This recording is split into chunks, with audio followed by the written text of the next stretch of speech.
cognitive revolution sets in because we've ignored our focus on consciousness for so long in harmony with the humanists that are emphasizing choices. And some of these, there's kind of a mental aspect here. The cognitive revolution sets in.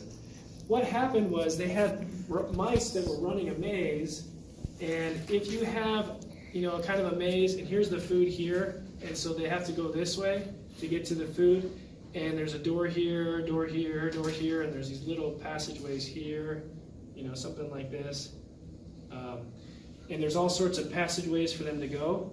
So if you let these mice just kind of play around in this maze, they end up mapping it mentally. Cognitive refers to thinking, so they start thinking about it. They get these mental maps of what's going on. And so let's say you let them play around and they get these maps in their minds, they kind of map it out a little bit, then you block this off. Now they can't go this way. And you see which way they go? They go right, they'll go down this way, looking for the food. This is sort of evidence for the fact that they have something in their mind. So now we're coming up with ways based on behaviorism of studying the mind. And in a somewhat of a scientific way, you can measure how these, although you can't see the mind, of course, there are other ways of sort of measuring and studying things like memory. We learned that short-term memory has these capacities, and there's a sort of magic number, 7 plus or minus 2 is limited capacities, and then start looking at memory. And we get computers, and computers becomes a really appropriate metaphor for thinking about the mind.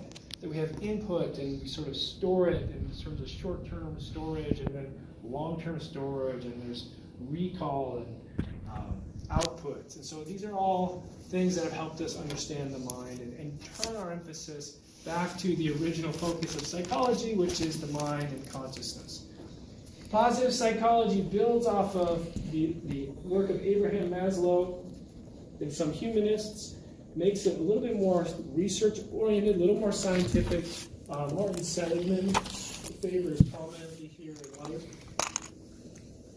They're looking at creativity and not just how we have historically, especially with Freud, looked at people who are ill. How do we help those people who are depressed and psychotic and neurotic become healthy?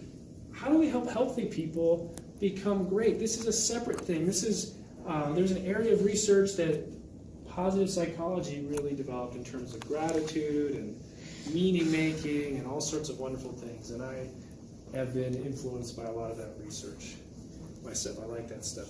Evolutionary psychology, we could talk about that in just a minute. And then feminist psychology rightfully criticizes the history of psychology and all of these male names here and the resultant androcentric biases from these male patriarchal individuals, often favoring male research participants and so forth. And so feminist psychology does a nice job of helping to revise theory and make things a little bit more true of humans in general, and not just the sort of the white male psychologists that have been doing the research. And multicultural psychology as well. There's a lot more interdisciplinary and diverse perspectives across cultures, taking into account different cultural nuances. The research has been funded by the West because there's more money there, but it's finally starting to go and broaden its scope. Okay, so that's a little bit about the history of psychology. I talked a lot. Any questions on the history of psychology here? Anything that I've brought up so far on the board? What questions do you have? Yeah. You mentioned you were influenced a lot by certain ones, but what was, if you had to pick one specific one, was your favorite one to do research on? So I could just refer to Abraham Maslow was probably most influenced my research because of his research on peak experiences. I don't know if I said this, but he asked people, what's the greatest moment of your life? And he described kind of what was going on, when did these experiences happen. They're kind of like mystical experiences that could happen in artistic achievements in different places. in climbing a mountain, or there's some really interesting things that emerge in this research on peak experiences that has informed my research on life-altering changes, life-altering transformations. I do like William James as well. And positive psychology, I think there's a lot of really good stuff on gratitude. Yeah, thanks for a personal question. Those are fun. So what are the questions you have? Anything about some of this content here? So that's 1.1, 1.2. Modern day psychology consists of the following fields. And we've got biological psychology, which is focused more on the nervous system and neurons and neurological processes. Evolutionary psychology today focuses on things like mate preferences, which is, favoring environments that are more likely to allow for the growth and development of your offspring. So males favoring females that have characteristics that make it more likely for offspring to be thriving in females. Likewise with males, selecting spouses that have more money and more sort of a financial and an ability to provide for offspring and things like that. So that's evolutionary psychology a little bit, very popular now. Sensation and perception is an area of modern day psychology which is really practical and very useful.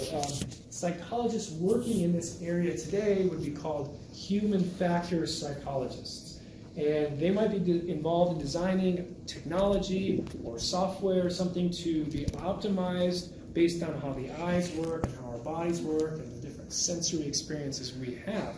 So maybe a cockpit that's being designed, therefore there's an eject button in an optimal space, or the way in which heads-up display images would go in a modern-day cockpit so that it could alert you to enemies.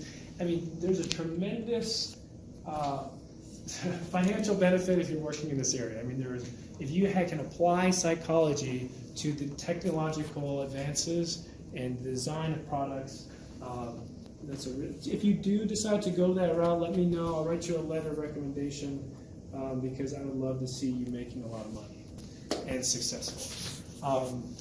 Cognitive psychology, so this is due to the cognitive revolution. Cognitive psychologists analyze learning and problem solving. They could do, a lot of the best teachers that I know are cognitive psychologists because they understand how the mind works carefully. When I go to teaching conferences, and some of my favorite people to listen to are the cognitive psychologists. They seem to have great insights about teaching.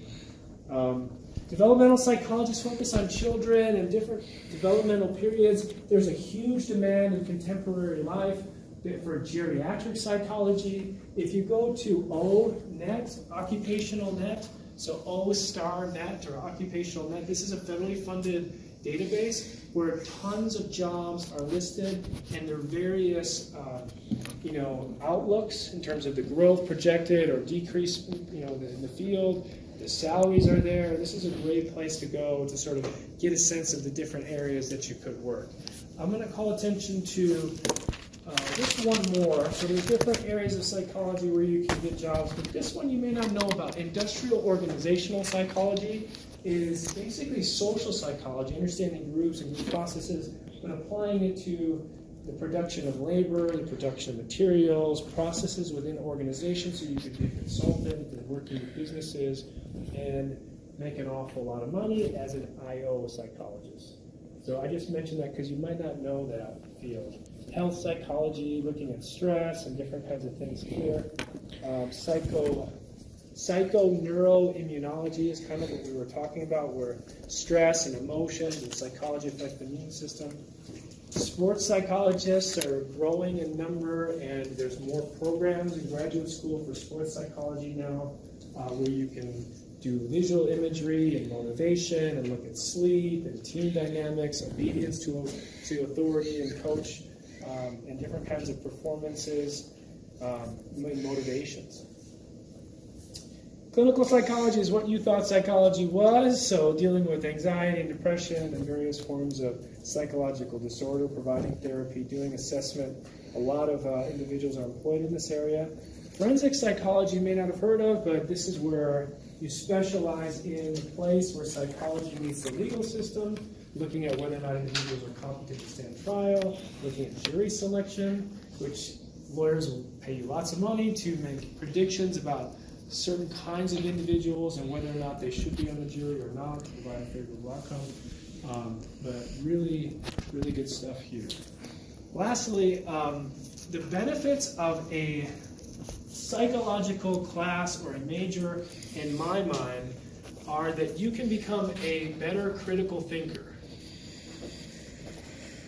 Okay, so because you've taken this class, I want you to market yourself as being able to think critically. To me, well, I can tell you what that is, but what is thinking critically to you? Like, what comes to mind? It's like analyzing and taking apart situations and identifying different factors that could influence the final outcome. Good, yeah, so it's looking at different factors and trying to figure out which one's influencing the outcome.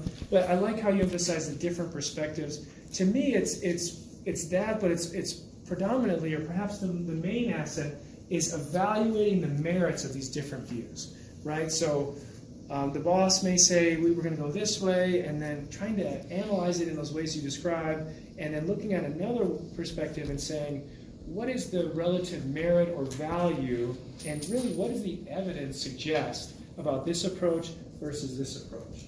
Looking at the data, looking at that kind of stuff. If you can do that for your employer, they're going to give you a raise. So when you start saying, I've learned to think critically, I've learned to evaluate the merits and the value of different approaches, different perspectives, see what the evidence suggests, your possible, employer that's interviewing you for a job is going to start to say, that sounds great.